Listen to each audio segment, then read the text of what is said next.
Bună ziua și bine ați venit în bucătăria mea sau bucătăria termitelor pofticioase.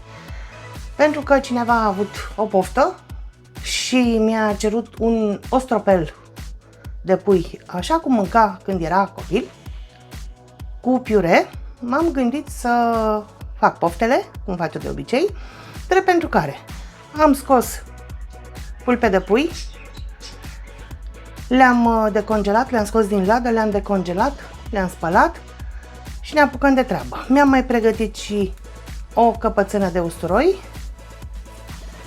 și ceva bulion. Ce voi face întâi? Voi pune puiul un pic la sigilat, la prăjit, la cum vrem să-i spunem. Mi-am pregătit frumușel și o tigăiță în care să rămână să fac și sosul, să-mi încapă, deci nu tigaie, un fel de semi-cratiță, ca să-i zic așa. Nu este foarte înaltă, dar este perfectă la ce-mi trebuie mie.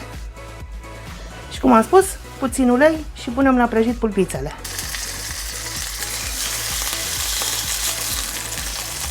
Le pun întâi cu pielea în jos.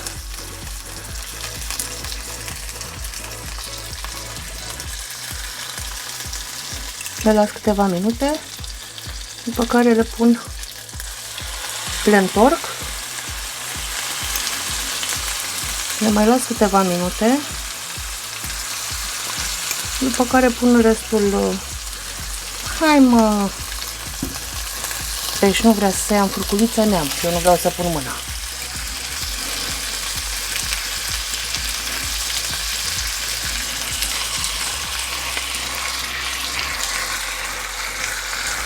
Focul nu este mare, cât să se sigileze un pic cărnița. Între timp curățăm și usturoiul, imediat se face. Am întors deja puiul pe partea cealaltă. Ce voi face acum? Voi pune o mână de usturoi din căpățâna pe care v-am arătat-o la început, puțină sare. Nu am pus nici pe pulpițe nimic.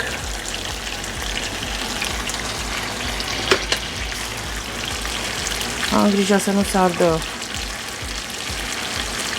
usturoiul. Bine, acum sper să iasă ce trebuie, că știți cum eu știu cum făcea bunica mea, la bunica soțului, nu?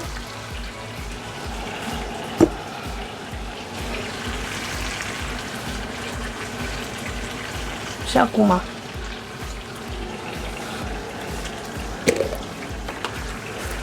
pun și un pic de bulion. Am deja apa la fiert pe foc.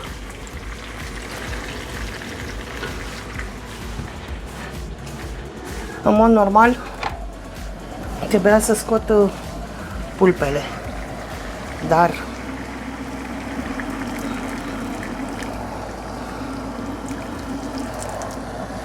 ne vom descurca și așa.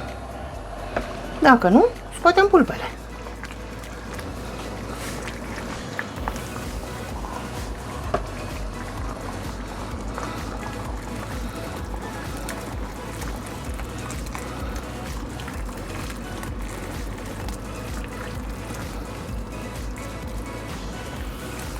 M-am obișnuit să folosesc apă din cană.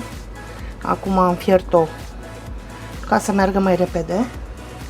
Am pus-o gata fierbinte. Putem să dăm și focul mare.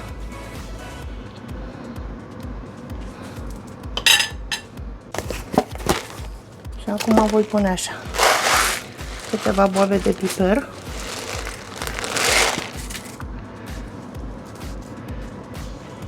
Trei frunze, 4 de dafie.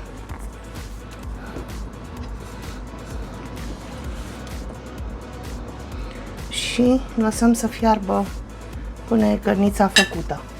Ce voi mai pune, pentru că așa m-am obișnuit, așa am învățat, la orice cu sos cu roșie, puțin zahăr, ca să ia din aciditate.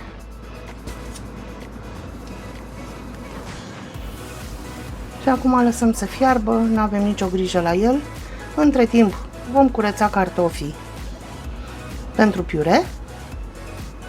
Eventual putem să punem și capac, dar abia nu ne iese prea mult abur în casă. Mâncarea se face la foc mic, cu capac cu atât mai bine.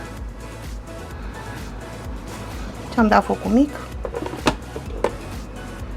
Punem capacul și îl lăsăm să fiarbă. Între timp, cum spuneam, mă duc să curăț cartofii, să-i pun la fier pentru piure.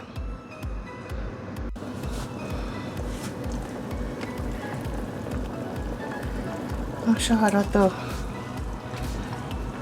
o stropică. A fier destul.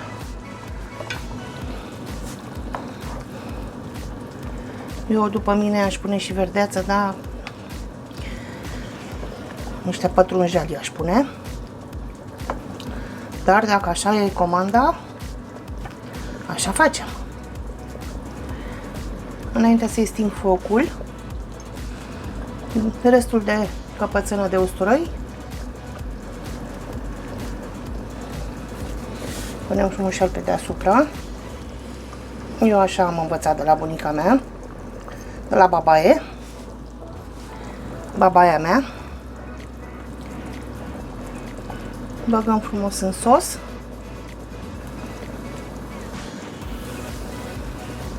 Foarte gras a fost puiul ăsta pe care l-am luat, dar nu mai am ce să-i fac, trebuia să-i scot arș, m-am arș.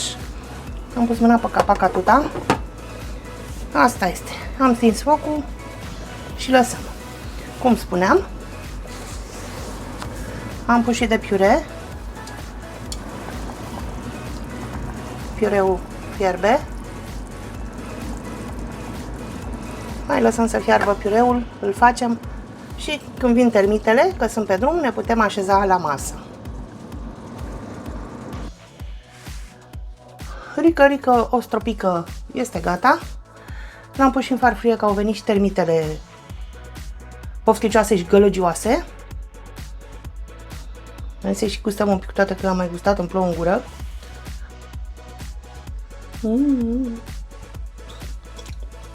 Mamă.